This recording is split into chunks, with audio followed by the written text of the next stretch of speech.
श्री शिवाय नमस्तुभ्यं दोस्तों, आप सभी को यह जानकारी होगी कि 27 सितंबर 2024 यानी शुक्रवार पितृपक्ष की दशमी तिथि पड़ रही है। यह विशेष शुक्रवार है क्योंकि यह पितृपक्ष के महीने का सबसे महत्वपूर्ण शुक्रवार माना जाता है। पितृपक्ष का महीना 18 सितंबर से शुरू होकर 2 अक्टूबर तक चलता है।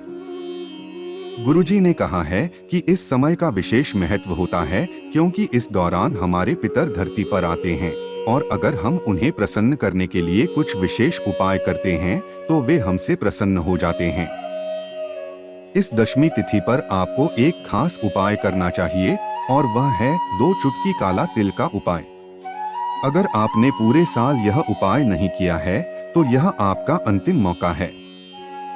27 सितंबर पितृपक्ष के शुक्रवार को इस उपाय को करने से आपको अद्भुत परिणाम मिल सकते हैं।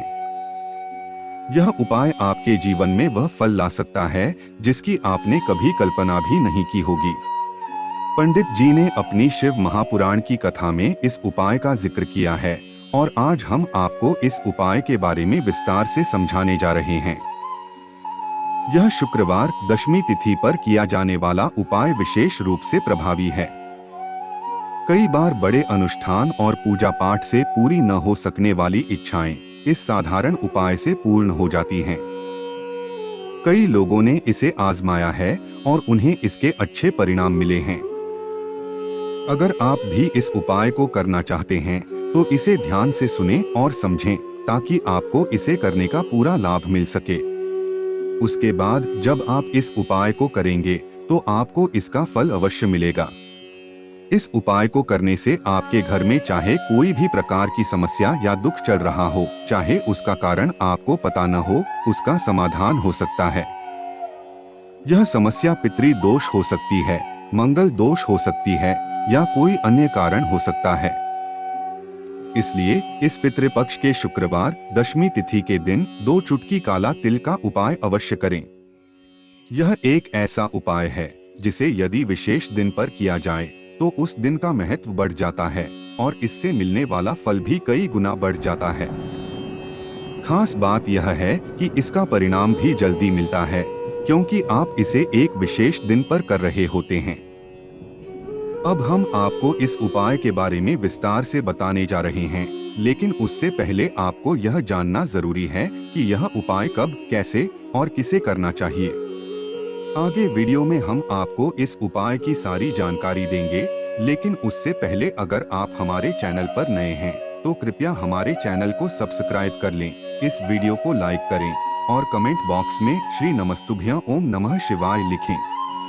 अब बात करते हैं कि इस 2 चुटकी काला तिल का उपाय इस पितृपक्ष महीने के शुक्रवार दशमी तिथि के दिन कैसे करना है, किसे करना है और किस समय करना है। ये सभी सवालों के जवाब आपको इस वीडियो में मिल जाएंगे। जो भी यह वीडियो देखेगा उसे इस उपाय को जरूर करना चाहिए क्योंकि इस दिन काले तिल का विशेष महत्व होता है।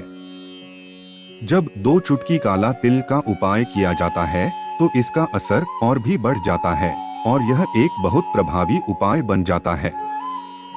अब सवाल उठता है कि इस उपाय को आखिर किसे करना चाहिए। सबसे पहले घर की बड़ी माताएं और बहनें इसे कर सकती हैं।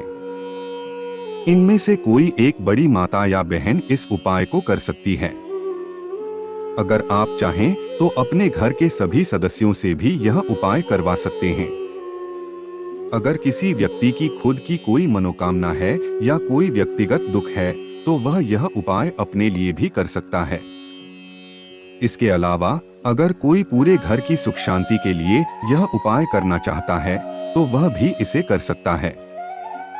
कहने का मतलब यह है कि यह उपाय हर सदस्य कर सकता है और यदि किसी को परिवार की सुख शांति के लिए इसे करना हो तो घर की बड़ी माताएं या बहनें इसे कर सकती हैं। अगर घर की माताएं या बहनें उपस्थित न हो या वे यह उपाय न कर पा रही हों तो घर का कोई भी बड़ा सदस्य, चाहे वह पुरुष ही क्यों न हो, इस 2 चुटकी काला तिल वाला उपाय कर सकता है। इसमें कोई समस्या नहीं है। अब अगला सवाल आता है कि इस उपाय को किस समय करना चाहिए, सुबह या शाम।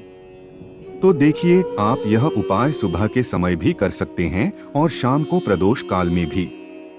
अगर आप पूछते हैं कि सबसे उत्तम समय कौन सा रहेगा, तो हम कहेंगे कि सुबह के समय यह उपाय करना अधिक शुभ रहेगा।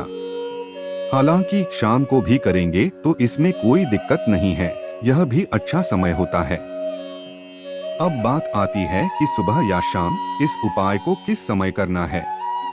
अगर आप इसे सुबह करना चाहते हैं तो जितना जल्दी हो सके करें। यदि किसी कारणवश थोड़ा देर हो जाए तो 10 या 11 बजे तक भी इसे कर सकते हैं, लेकिन ध्यान रखें कि 12 बजे के बाद न करें। शाम के समय प्रदोष काल का समय शाम 6 बजे से शुरू होता है। इस समय के दौरान यानी शाम 6 बजे से लेकर रात 8 बजे तक कभी भी यह उपाय कर सकते हैं।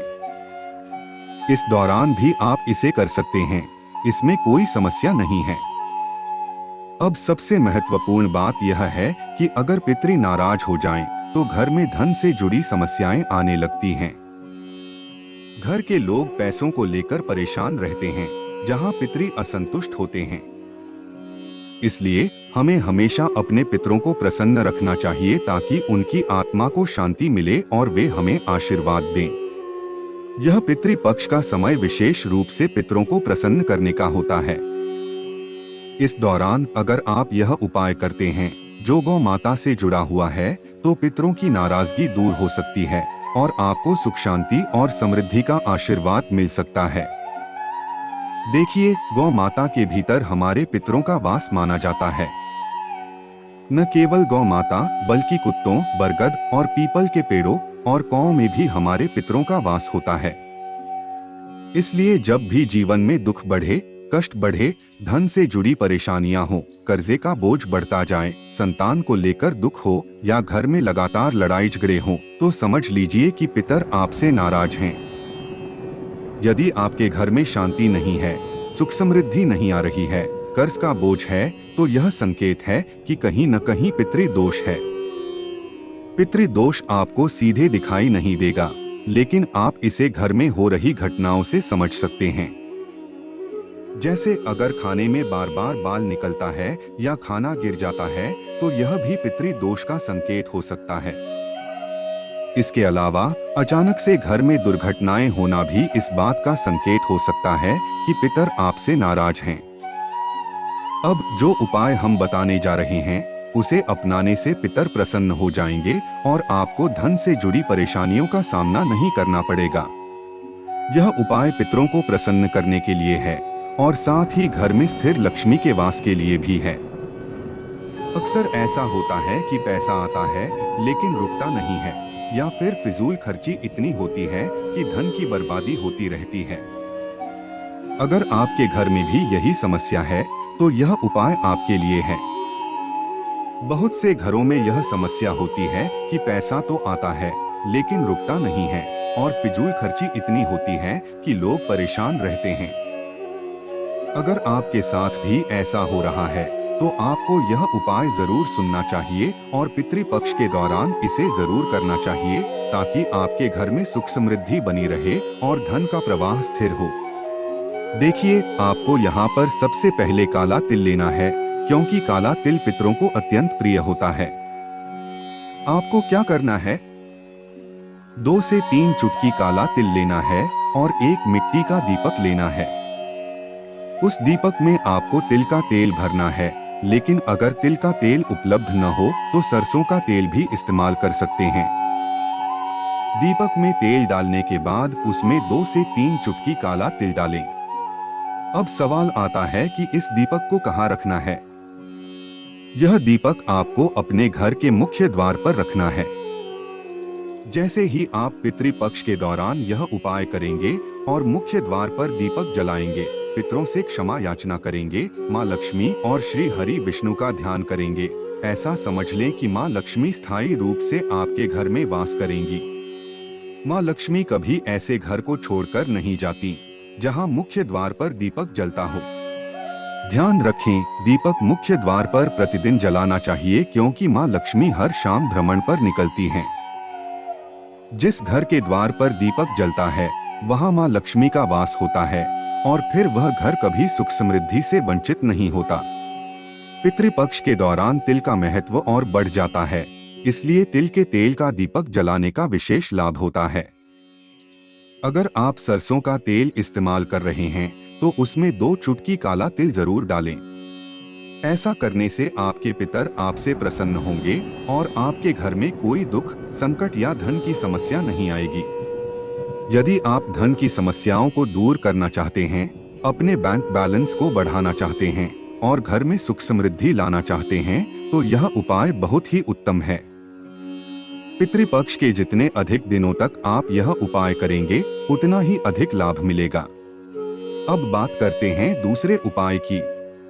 कुछ लोग कहते हैं कि उनका भाग्य साथ नहीं देता, जीवन में सिर्फ दुख ही दुख हैं, पैसों की समस्या बनी हुई है, घर में बीमारियां बढ़ रही हैं और लड़ाई झगड़े रुकने का नाम नहीं ले रहे हैं।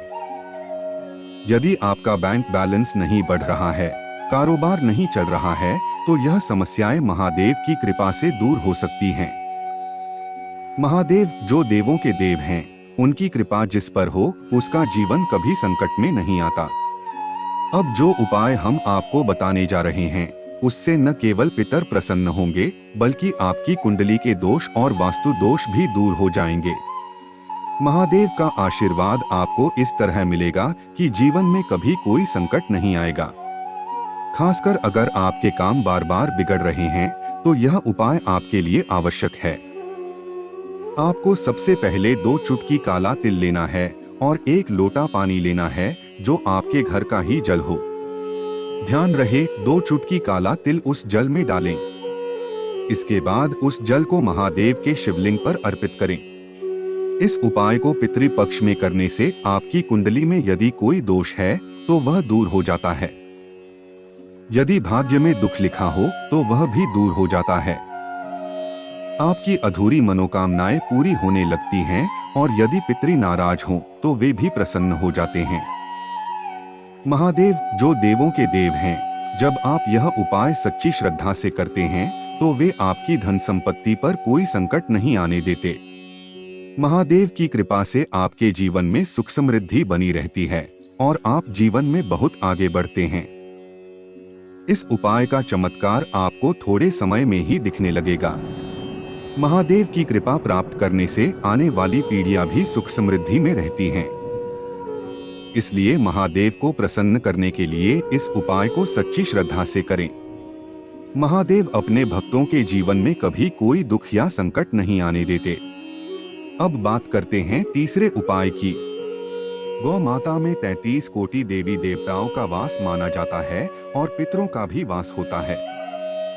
पितृपक्ष में जब भी आप अपने पितरों को प्रसन्न करने के लिए उपाय कर रहे हैं, तो आपको क्या करना है? मान लीजिए आप अपने घर में पूड़ी, खीर या गुड़ बना रहे हैं। आपको उस पूड़ी या खीर को गौ माता के लिए अलग निकालना है या फिर गुड़ भी ले सकते हैं।